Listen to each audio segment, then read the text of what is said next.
Welcome to another episode of StuTube. It's January 26th, and today I want to talk to you guys about where exactly I think we are in this bull trend, and as well, I'm just going to do a little bit of analysis on Bitcoin and Ethereum, as well as a couple of altcoins. If that sounds good to you guys, smash that thumbs up, subscribe, and with that, let's get it.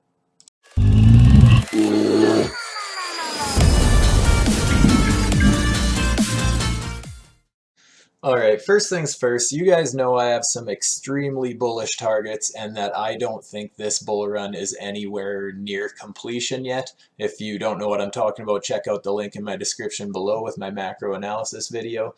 But you guys know that I compare these two market cycles quite often, and especially that we have these nice asymmetrical triangles with a beautiful retest just like over here.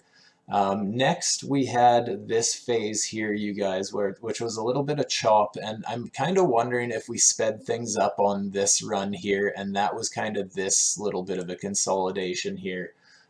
Just sort of right at all-time highs, right, somewhere in there, and just Bitcoin was really struggling to absolutely smash through the all-time highs, just like we were right here, just a little bit of consolidation right at that range. Right now, I'm thinking we're actually in about this portion of the bull market, you guys. And I have a few reasons for that. The first thing I'm going to do is I'm going to pull up our Fibonacci tool, and I'm going to go from our bear market bottom here on this cycle to where we are potentially comparing cycles here, right?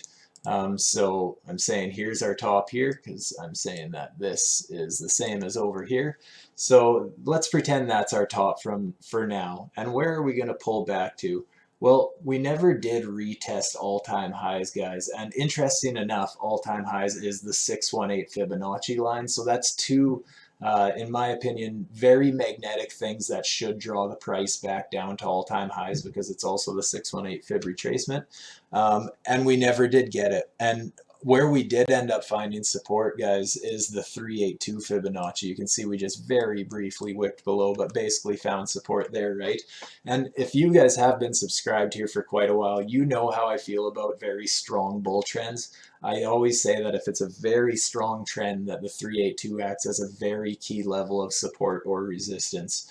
So very interesting. We're in a super parabolic trend. Find support at the 382 there. With me so far, guys. Now let's do the same thing over here. We have our bear market bottom around 3,100.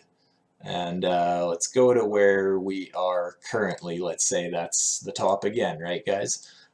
Just so happens, oh, sorry, let me just erase this blue here. Look where we found support again, guys, the 382 Fibonacci line. Pretty much bang on right there. Not only that, our all-time highs, once again, is the 618 Fibonacci. And you guys know that there's a lot of analysts out there that are calling for a retest of the $20,000 and saying it's the 618. Well, these trends look so similar, and you guys know I've been comparing them for such a long time, basically since I think May or June. I've just been dialed into playing this as the exact same trend, and this just looks absolutely perfect to me. So I am thinking that we are basically right in this area of the trend, and I think we are going to get a major bullish bounce very soon. I'm not saying it has to be tonight or tomorrow, but let's say even in the next few weeks, if this trend is going to continue to mimic this previous bull market, right? So we're going to have to see how this plays out, but there's a lot of people getting bearish because we have some weekly red candle closes and that sort of stuff, but just everything with the Fibonacci's and all that stuff, guys, it's just, it looks so identical to me, so I really do think this is approximately where we are in the trend. Let's just say even from all-time highs, let's just look for measurements of percentages. Let's just say we got, so about 180, sorry, I'm just going to erase this because it's getting in my way here. From all-time highs back here to where I think we are right now, you're looking at about 150, about 150% pump from the all-time highs. Where are we right now? If we go from all-time highs we peaked at about 120%, and it would make sense that the cycles do get a little bit smaller percentage-wise because it takes more money to move the market, right? So that is something to consider. That is a very close percentage range. I'm going to say that it's very much believable once again that that's exactly where we are in this market cycle. Let's just see how much more of a pump we got from that all-time high where we topped out there. You can see that Bitcoin got another 560% pump from there. So let's say this market cycle is a little bit smaller. Let's go with the 500% move from here, guys. You're looking at still over 200,000 US dollars as a price target if it is going to be about a 500% move. Let's say even smaller, let's just say 400%. Let's say this bull market is going to be way smaller than the rest. You're still looking at 169, 170,000 US dollars as a final target, you guys. And I'm not so sure that this cycle has to be any smaller percentage-wise than the other cycles. It does make sense that yes, it takes a lot more money to move the market to get those percentages, but you guys know that I have mentioned in videos before that there is bigger players in the space. Everybody knows that. But one thing that I like to hammer on to you guys here that I don't think anybody else really touches on in the YouTube space is the fact that leverage is an option now. And where we topped out right now at $40,000, for people to think that would be the absolute top of this bull market doesn't make any sense to me, because we made it to 20,000 US dollars last cycle without any leverage. It's nothing for somebody to go use 5, 10, 20, up to 100 times leverage. I'm not saying everybody is going to use 100 times leverage, nor should anybody. But the thing is, guys, that leverage is very much available, and more people are starting to use it. And as FOMO gets really stupid in the parabola, people are going to be getting stupid with leverage. And honestly, if we didn't have any bigger players in the space this cycle and we just had the exact same retail FOMOers as we did back here, and now we give them leverage, I mean, that's nothing to double the price from there, to go from 20,000 to 40,000. That's nothing with leverage, you guys. So in my opinion, we're not even close to ending this bull market yet. That is just my own opinion. Obviously, do your own research. None of this is financial advice. I'm just showing you things that I'm seeing in the charts and just opinions behind the psychology, in my opinion. So let me know down below what you think. And once again, if you do appreciate this content, give me a thumbs up and a subscribe. Just couldn't appreciate it more, you guys. Thanks for tuning in so far. I'm gonna hop over to my 4-hour Bitcoin chart. And I know I was pointing out this purple wedge in my last video and why I don't necessarily think we're in a descending triangle like a lot of people are starting to say. I think this is more of a bullish continuation pattern personally. It's just more so the short term that I'm a little iffy on right now. It's hard to say where we're going short term, because it absolutely would not surprise me if we retest the bottom of this wedge. And guys, that is down closer to $28,000, $27,000, somewhere in there. It would scare a lot of people, but in my opinion, it's actually a wedge, and I don't think we're necessarily going to get a massive breakdown below this wick. I think it'll just be slightly lower to test this and get some sort of a fake out back to the upside. And if we can get a couple more touches on this especially and then break out, I think things would look absolutely beautiful. But we're going to have to see how that plays out. And in my last video, I also mentioned that in these parabolic trends, I give the RSI a lot of credit on not so much the overbought conditions, but the oversold. And I played a trade back here on an oversold RSI here, and look how beautiful that played out. It called the swing perfectly. Once again here, we're getting just touching the oversold conditions, and I really wouldn't be too surprised if that's all it took to start pushing the price back up to the upside. If I am to go back a little ways in the chart, let's just look. Last time we got into the oversold conditions, I mean, we just blew up from there, right? Even back here, that was a nice upswing there leading to this bigger breakout. I mean, every time the RSI is getting near that oversold level on this trend, it seems to really be taking off. So if we are not finding a bottom quite yet, I do not think we're all that far. I don't think things are as dire as a lot of people are thinking right now. But obviously, we'll have to play the wait game and see what the charts give us, right? The chart will tell us what's happening. We can't tell it where it's got to go, right?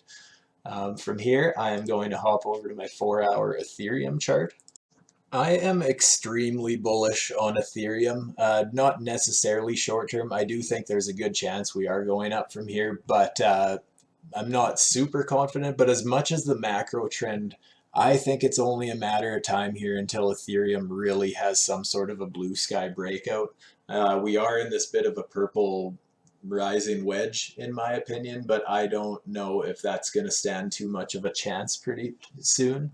And my reasoning for that is a lot of people are getting bearish on Ethereum because it keeps getting rejected at all-time highs, as if they forget what happened at the end of November, start of December with Bitcoin when it was testing $20,000 and acting like that just never happened, that it got rejected a bunch. If we look back to Bitcoin, you can see here on this daily chart, we had about 3 times where we had to take a run at all-time highs before we actually ended up smashing through with this big engulfing candle. It took about 3 weeks, 21 days. And everyone's quick to forget that with Ethereum. I mean, if we go from where we started testing all-time highs here, let's just go to the daily. If we go to where we started testing all-time highs, I mean, it's only been about 17 days or 16 days, so really we could give it another week and it would be doing kind of something similar to what Bitcoin did. And also, I mean, 1 try, 2 tries, and now we're kind of on our 3rd attempt at breaking all-time highs. So, I mean, I don't know. To me, it looks very similar to what Bitcoin did. I don't see why some people are flipping so bearish on it because it's had a couple of little rejections.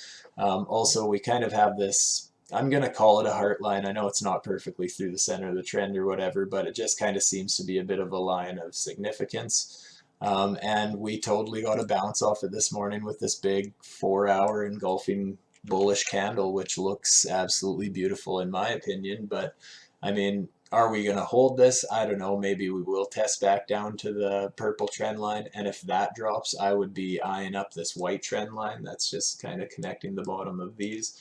I don't really think that we're going to be testing those that low of prices. Those are just theoretical lines at this point.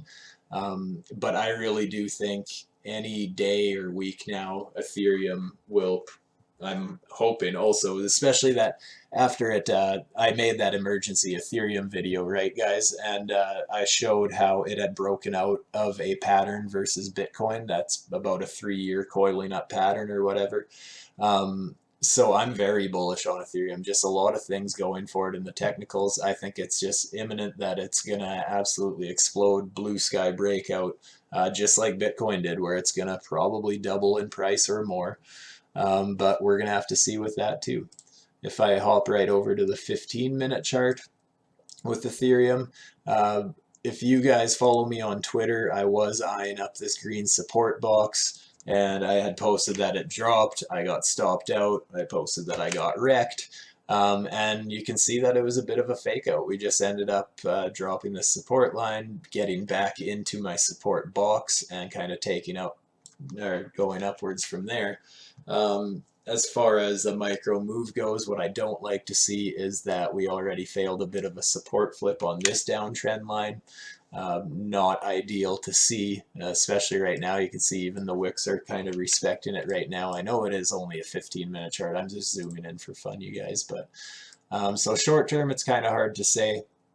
Maybe we'll even get some sort of a double bottom down closer to this bottom down here, but we'll have to see how that goes. So that's just kind of my thoughts on Ethereum. I want to jump over to Ocean because you guys know that I was following this as far as one of my shit coins or my altcoins to hodl. And I was kind of watching this chart of Ocean versus Bitcoin, and you can see that it's played out beautifully. I was interested in longing it, well, not even longing it, just entering a position once we started breaking structure like that. So that's kind of what made me jump on board with Ocean. As well, I pointed out in my altcoin video that we have 1 touch point, 2 touch points. I said I would like to see another touch point before breaking out, and we got our 3rd touch point here. So now I would love to see the price take another run at this and then do some sort of a springboard support flip off this wedge. I think Ocean, if it breaks this purple trend line, I think it's going to be set to absolutely explode. A lot like Aave. And you guys know in my video I pointed this out. I love this beautiful triangle. It reminded me of Bitcoin's 3-year-long triangle. Obviously a smaller time frame and that sort of stuff, but that's where I was interested in getting in this because I just love those triangle patterns, and on a daily pattern I loved it. And let's just take a look from breakout point of this triangle. I mean, the price is up over 100%, right? Topped out at 120% for that measure, or for that move. I should see where we are as far as a measured move goes. I don't even know if we've completed it yet. In my books, it could go a little higher and kind of getting near that nice round number of whatever number that is in Satoshis. But wouldn't surprise me if we do finish getting that move. I did take a little bit of profits on this position. I think I took about 1/3 of it out and just reallocated it to different coins and that sort of stuff. But that's kind of my thoughts on Aave and Ocean. One last coin that I want to touch on, and I think it's a total shit coin, and I have no faith in the project, but I do like this chart pattern. It's a very long wedge going back to, yeah, the end of August 2018. So, I mean, this is a long pattern and it's coiling up and getting very tight. So if we get, and this is a weekly chart, guys, so if we do get a weekly candle close above and a retest here, I would not mind holding a decent little chunk of Verge, even if it's just temporary, because I just do think it's going to have a bit of some sort of an explosive move. Because I mean, if we kind of just take it from where we are right here, or where we would break out from, let's say, just look into these previous heights. I mean, that's 150% just that little move. If we start getting up to these heights, I mean, 500% versus Bitcoin. Not saying that these shit coins have to pump that hard and hit their new all-time highs versus Bitcoin per se, but either way, you see what I'm getting at is the risk reward here.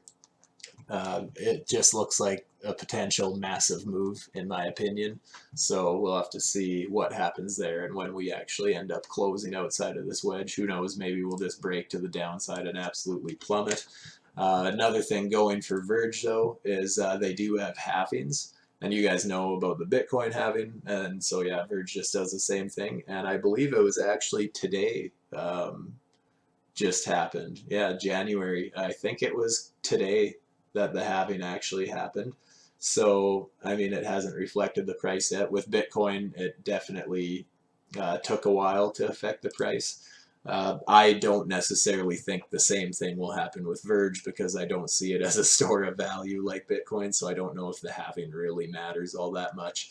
But just another thing going with it, just for if we do get this bullish pattern breakout and just go to the upside from there, it wouldn't hurt having a halving behind it, right? So all right, guys, I think I have rambled on about enough. I just feel like I had a lot to talk about today. Let me know what you think in the comments down below.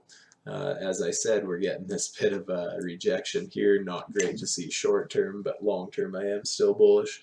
But yeah, anyways, guys, one last time, smash that thumbs up, subscribe if you haven't, and have a great rest of your evening. Stay safe, my friends. Thanks for tuning in. Peace out.